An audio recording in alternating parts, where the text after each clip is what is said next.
با درود خدمت شما مخاطبین عزیز. پیرو سوال چند دوست گرامی در مورد احتمال جنگ شدن در داخل ایران، حمله کشورهای اروپایی و آمریکا به ایران، میخواستم به چند نکته اشاره کنم، چون دیدم در فضای مجازی خیلی از دوستان تحلیل‌های چند کارشناس ترک رو ارسال کرده بودن که گفته بودن آره سال 2024 به ایران حمله خواهد شد و ما برای این دیوار کشیدیم که سیل هجومی که قرار از مهاجرین ایرانی و افغانی به ترکیه بیاد و به هر صورت کنترل کنیم. قبل از این که وارد موضوع بشم خواستم فقط به یک نکته اشاره کنم. اینو با تجربه 10-12 ساله کار کردن و زندگی کردن با جماعت ترک در ترکیه میخواستم خدمتتون عرض کنم که اکثریتشون آدم‌های بی‌سوادی هستن و نگرش کاملی به مسائل دنیا ندارن. حالا از نظر بر صورت اقتصادی، سیاسی به مراتب از ایرانی جماعت عقب‌ترن، از نه اینکه از ایرانی، از خیلی، حتی از مردم سوریه و لبنان هم فهم و درک سیاسی ترک‌ها خیلی به مراتب عقب‌تره، چون اونها هم در یک ماتریکس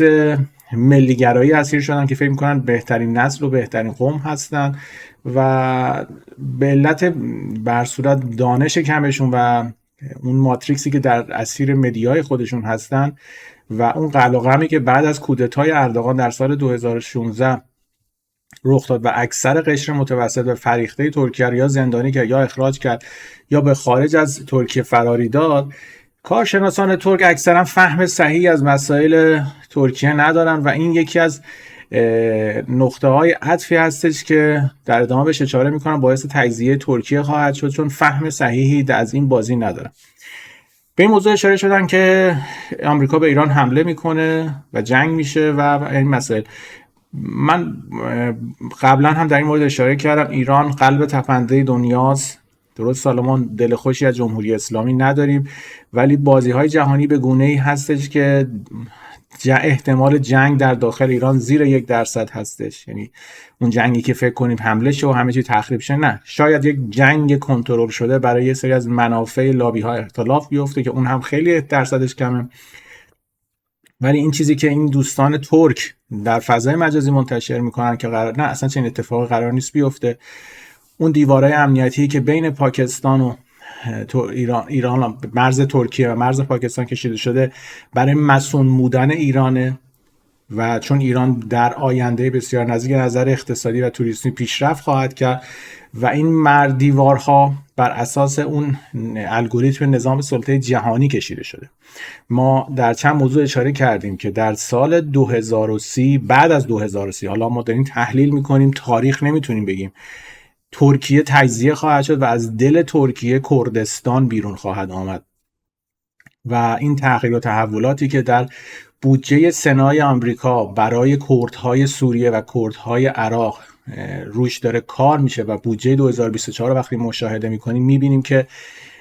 حتی پدافند هوایی رو هم برای کردها در نظر گرفتن و کردهای سوریه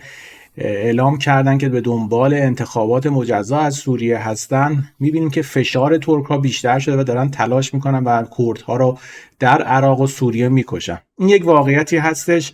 که نظم نوین ملیگرایی براش یک خطر هست. یعنی این یک واقعیتی هستش و این دامنه توران شرقی که قرار مثلا بیاد از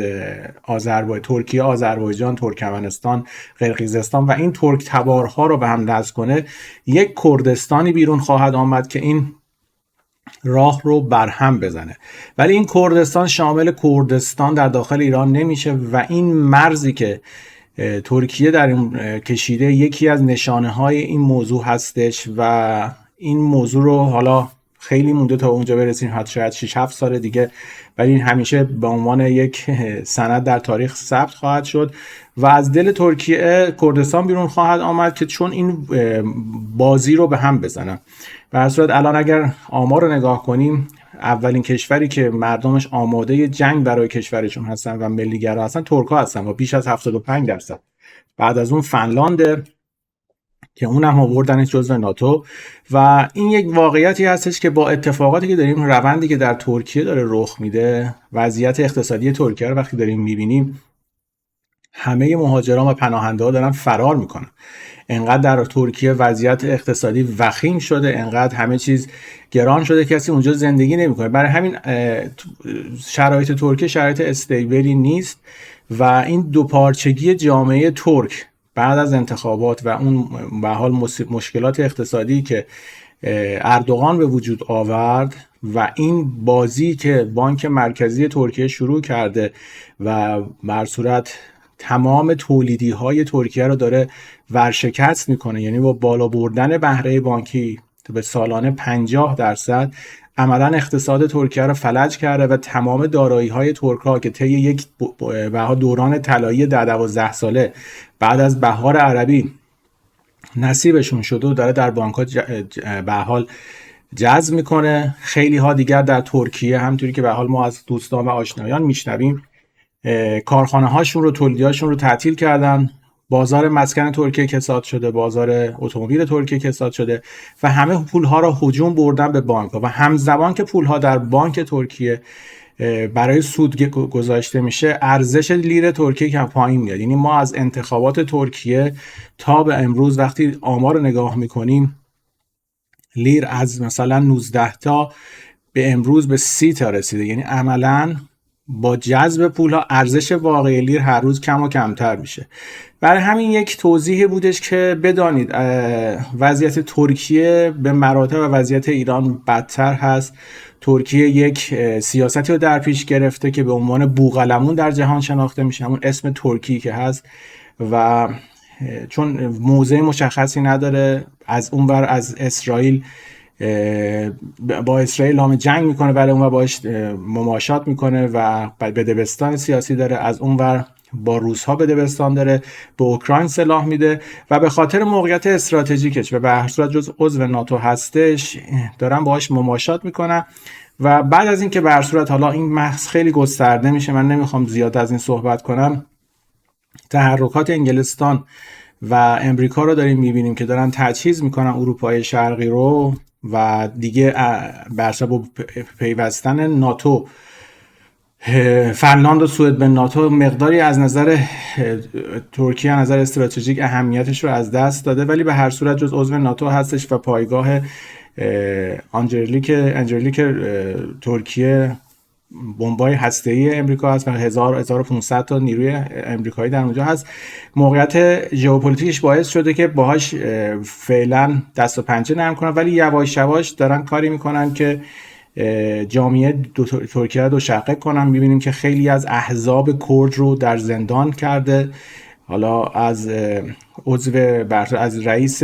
حزب کردا HDP که فکر میکنم هست در زندان هستش و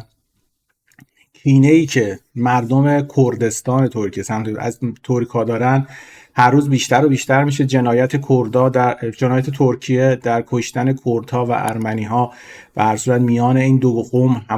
کماکان هست و به هر صورت اون جمعیت 20-25 میلیون کردی که در داخل